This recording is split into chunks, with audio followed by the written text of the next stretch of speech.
मंत्रिमंडल के मेरे साथी doctor Jitendra Singh, PK Mishra ji, Rajiv Gauba ji, Shri V Srinivasan ji और यहाँ उपस्थित सिविल सेवा के सभी सदस्य और वर्चुअली देश भर से जुड़े सभी साथियों, देवी और सज्जनों, सिविल सेवा दिवस पर आप सभी कर्मयोगियों को बहुत बहुत शुभकामनाएं। आज जिन साथियों को ये अवार्ड मिले हैं, उनको, उनकी पूरी टीम को और उस राज्य को भी मेरी तरफ से बहुत बहुत बधाई।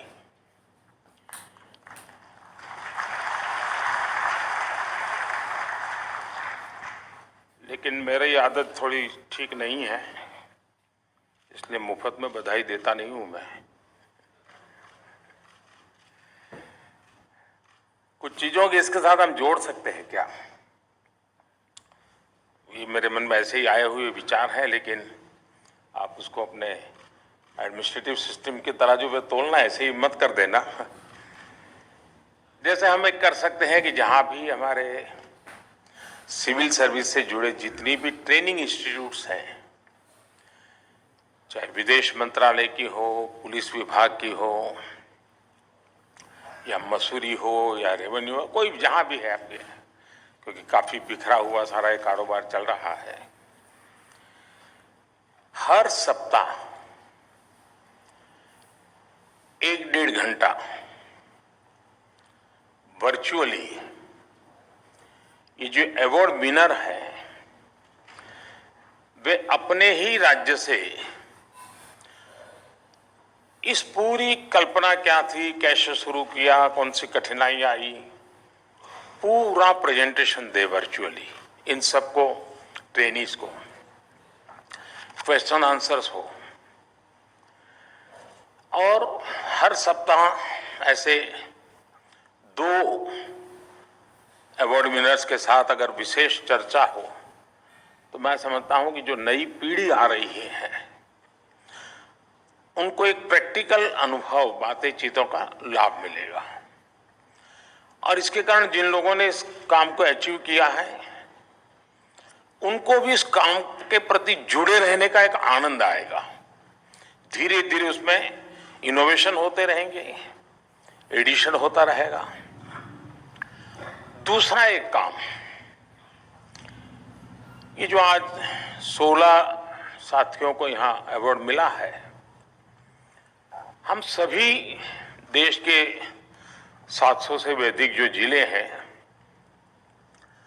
उन सबको निमंत्रित करें कि इन 16 में से आप किसी एक स्कीम को सिलेक्ट कीजिए, किसी एक व्यक्ति को इंचार्ज बनाइए, और आप 3 महीने, 6 महीने के प्रोग्राम के अंतर्गत इसको कैसे लागू करेंगे, लागू करने की दिशा में क्या करेंगे।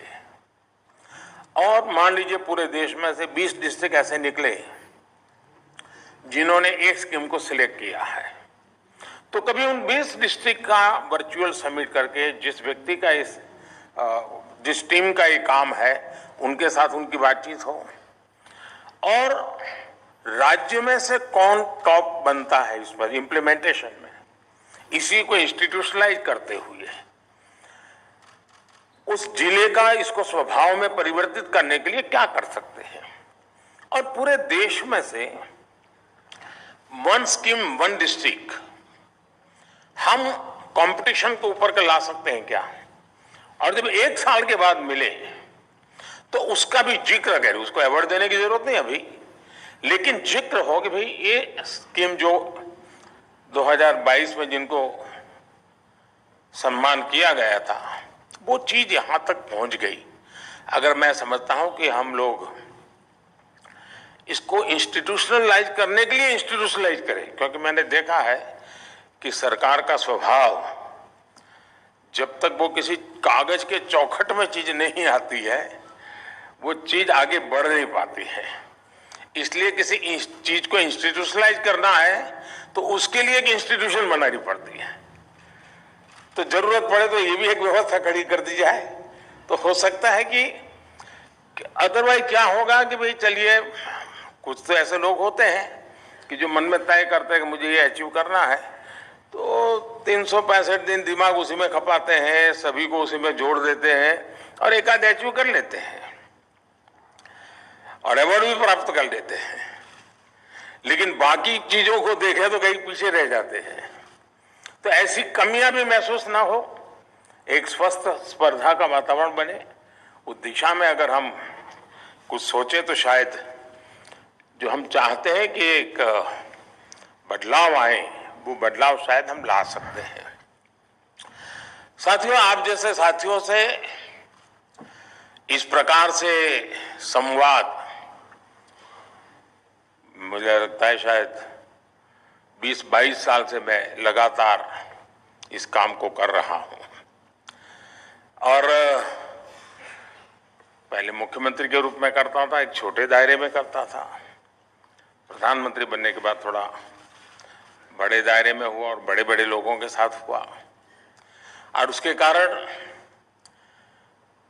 एक प्रकार से हमें अन्योन्य, कुछ आपसे मैं सीखता हूं, कुछ मेरी बातें आप तक पहुंचा पाता हूं।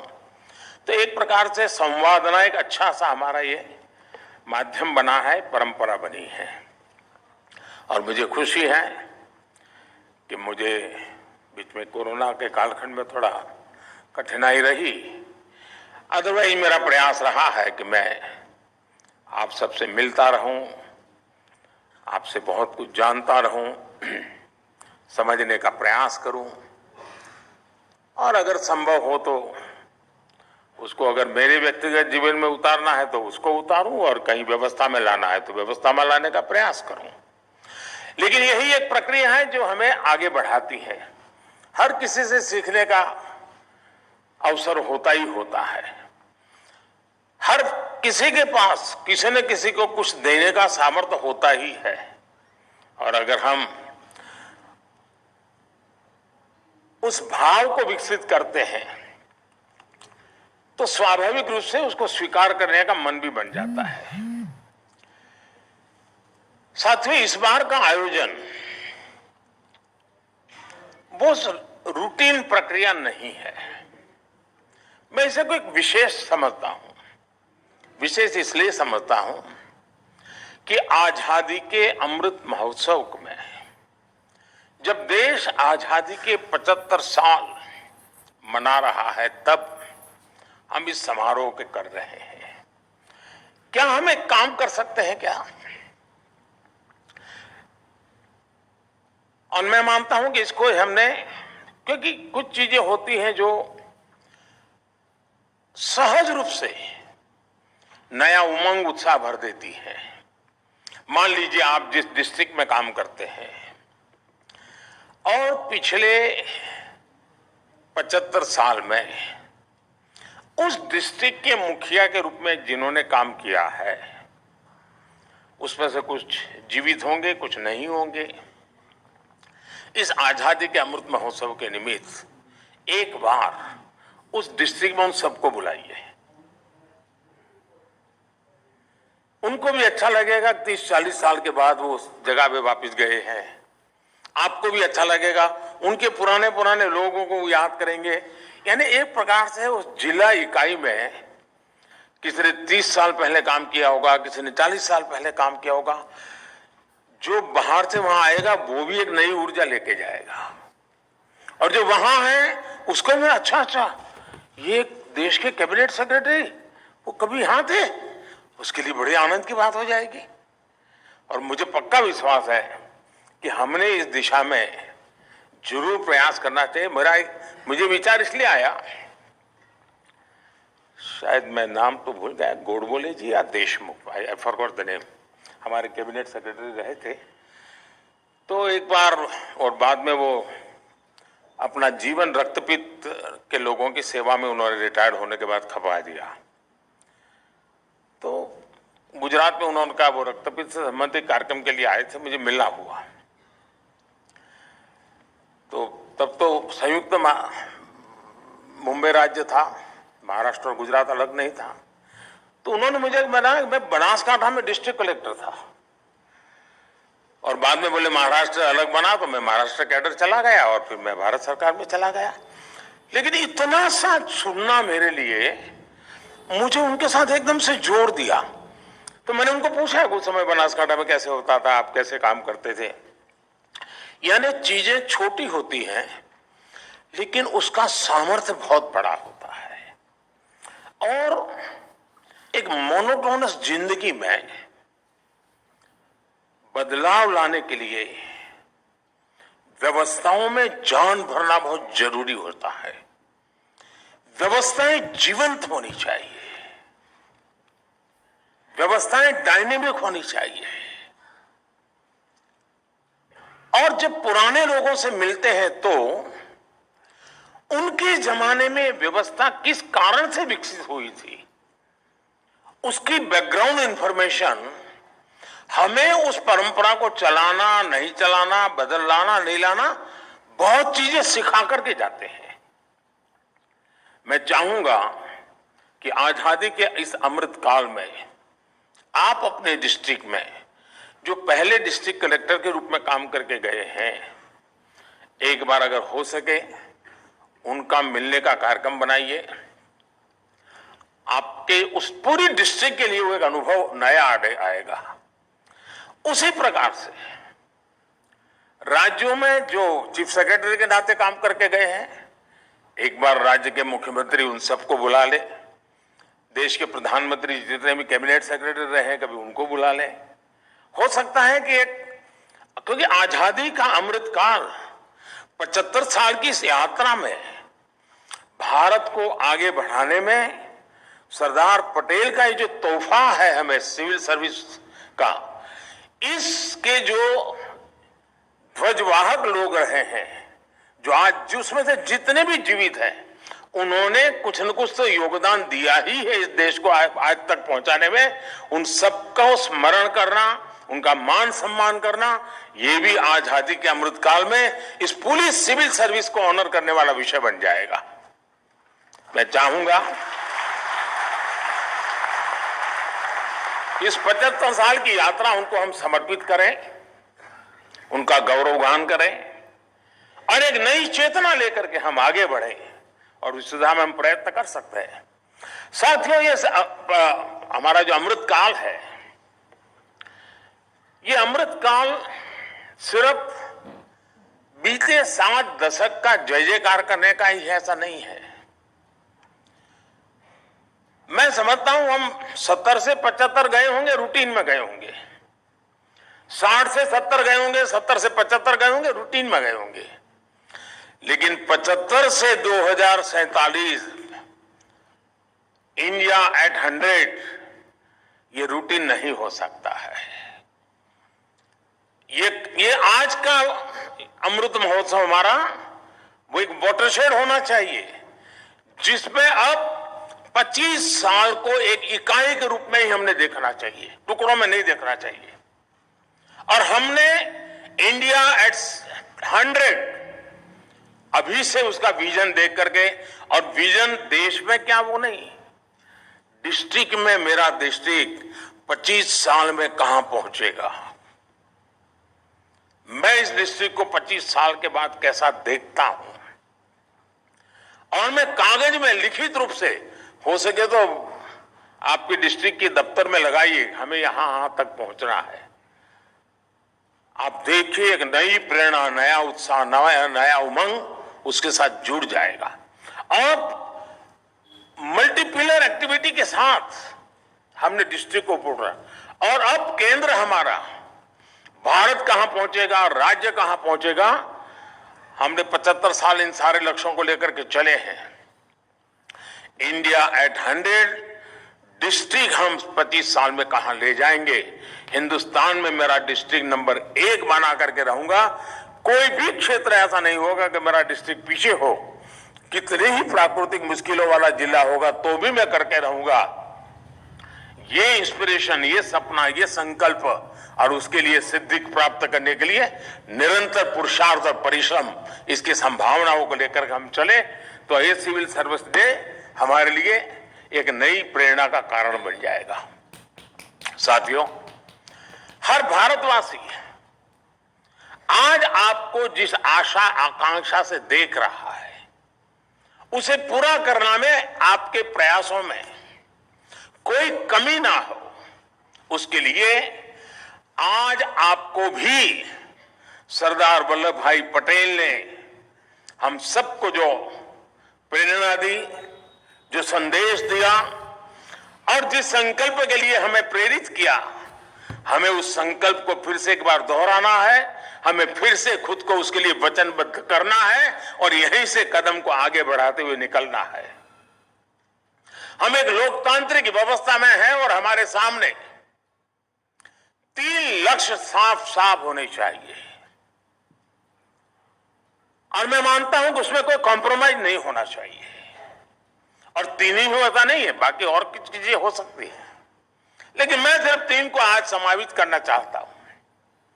पहला लक्ष्य है कि आखिरकार हम देश में जो भी व्यवस्थाएं चलाते हैं, जो भी बजट खर्च करते हैं, जो भी पद प्रतिष्ठा हम प्राप्त करते हैं, किसके लिए है जी? ये सब क्यों है?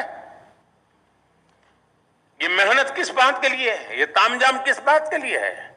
और इसलिए मैं कहूंगा कि हमारा पहला लक्ष्य है कि देश में सामान्य से सामान्य मानवीय के जीवन में बदलाव आए, उसके जीवन में सुगमता आए और उसे इसका एहसास भी हो। देश के सामान्य नागरिकों अपनी सामान्य जिंदगी के लिए सरकार से जो नाता आता है उसे जिद्दोजहद न करनी पड़े, सहज रूप से सब उपलब्ध हो। ये लक्ष्य सदा सर्वदा हमारे सामने होना चाहिए। हमारे प्रयास इसी दिशा में होने चाहिए कि देश के सामान्य मानवीय के सपनों को संकल्प में बदलने के लिए उसका सपना संकल्प कैसे बने, उस सपने को संकल्प तक यात्रा पूरी कराने में एक पॉजिटिव एटमॉस्फेयर, एक स्वाभाविक वातावरण पैदा करना ये व्यवस्था का जिम्मा है, जिसका नेतृत्व हम सबके पास है। हमें यह भी देखना चाहिए कि देश के नागरिकों को अपने संकल्पों की सिद्धि की यात्रा में सपना संकल्प बन जाए। बात वहां अटक नहीं सकती है जब तक कि संकल्प सिद्ध न हो, और इसलिए सपना संकल्प बने, संकल्प सिद्धि बने, इस पूरी यात्रा वहां जहां भी जरूरत हो हम एक साथी की तरह, एक कलीग की तरह उसके साथ हो, उसके हैंड होल्डिंग करें। ईज ऑफ लिविंग को बढ़ाने के लिए हम जो कुछ भी कर पाए वो हमें जरूर करना चाहिए। अगर मैं दूसरे लक्ष्य की बात करूं तो आज ग्लोबलाइजेशन हम पिछले कई दशकों से सुन रहे हैं। हो सकता है भारत कभी दूर से इन चीजों को देखता था, लेकिन आज स्थिति कुछ अलग है। आज भारत का पोजीशनिंग बदल रहा है और ऐसे में हम देश में जो भी करें उसको वैश्विक संदर्भ में करना अब हमारे लिए समय की मांग है।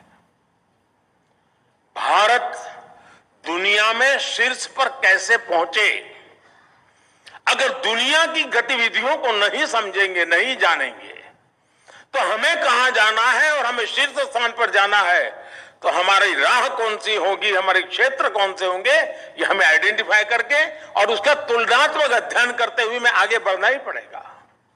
हमारी जो योजनाएं हैं, हमारे गवर्नेंस के जो मॉडल हैं, वो हमें इसी संकल्प के साथ विकसित करने हैं।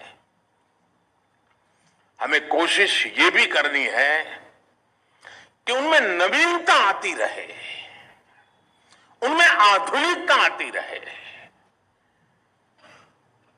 हम पिछली शताब्दी की सोच, पिछली शताब्दी के नीति नियमों से अगली शताब्दी की मजबूती का संकल्प नहीं कर सकते हैं। और इसलिए हमारी व्यवस्थाओं में, हमारे नियमों में, हमारी परंपराओं में पहले शायद बदलाव लाने में 30 साल 40 साल चले जाते होंगे तो चलता होगा।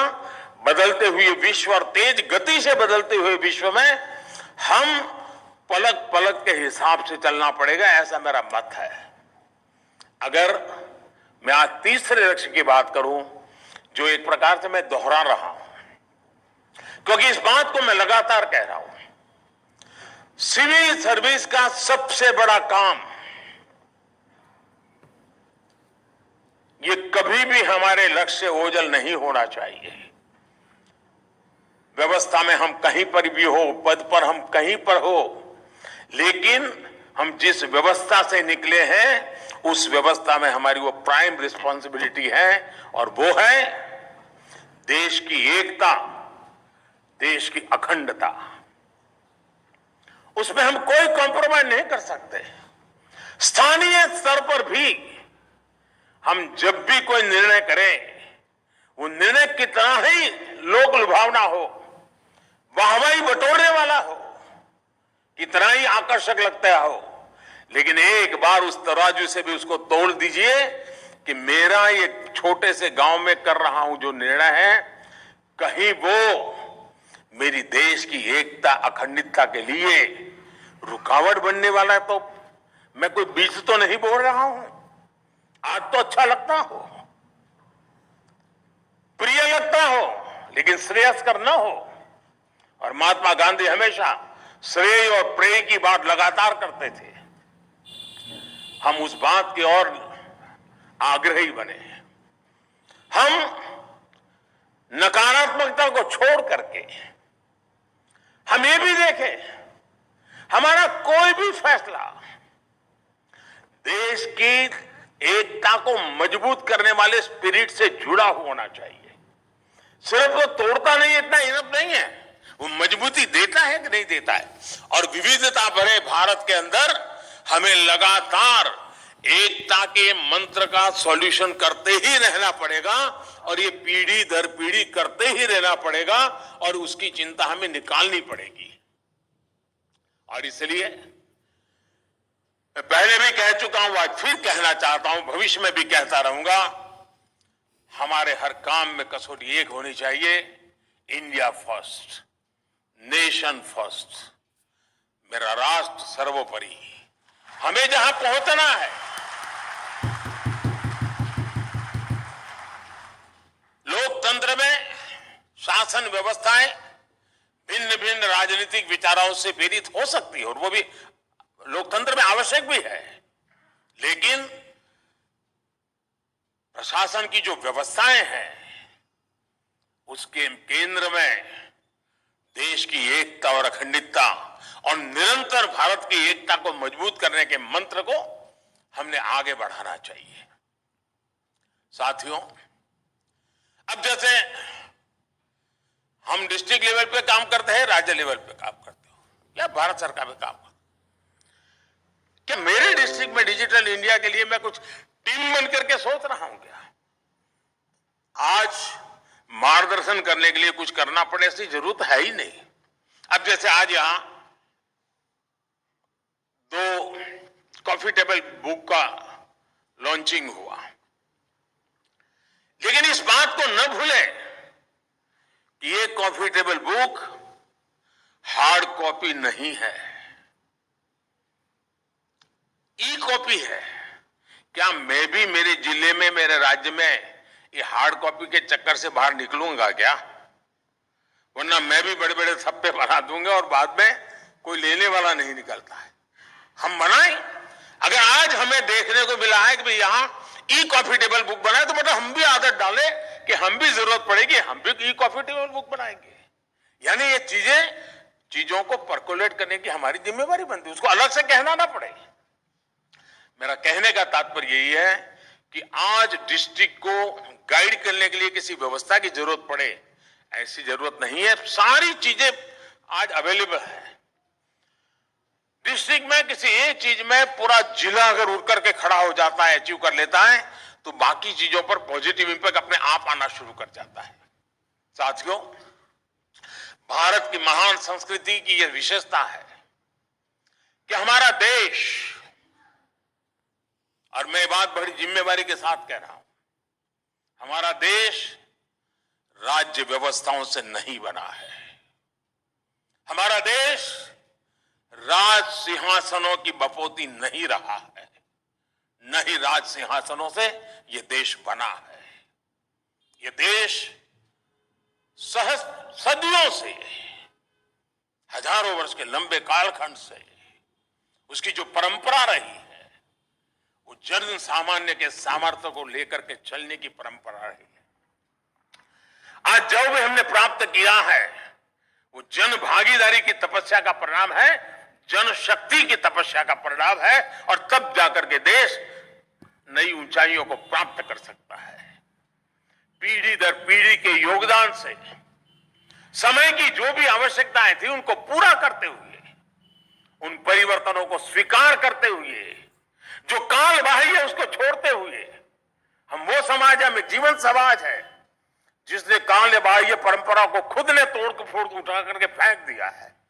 हम आंखें बंद करके उसको पकड़ करके जीने वाले लोग नहीं है, समयानुकूल परिवर्तन करने वाले लोग हैं। दुनिया में, मैं एक दिन, बहुत साल पहले की बात है, अमेरिका के स्टेट डिपार्टमेंट से मेरी बातें हो रही थी।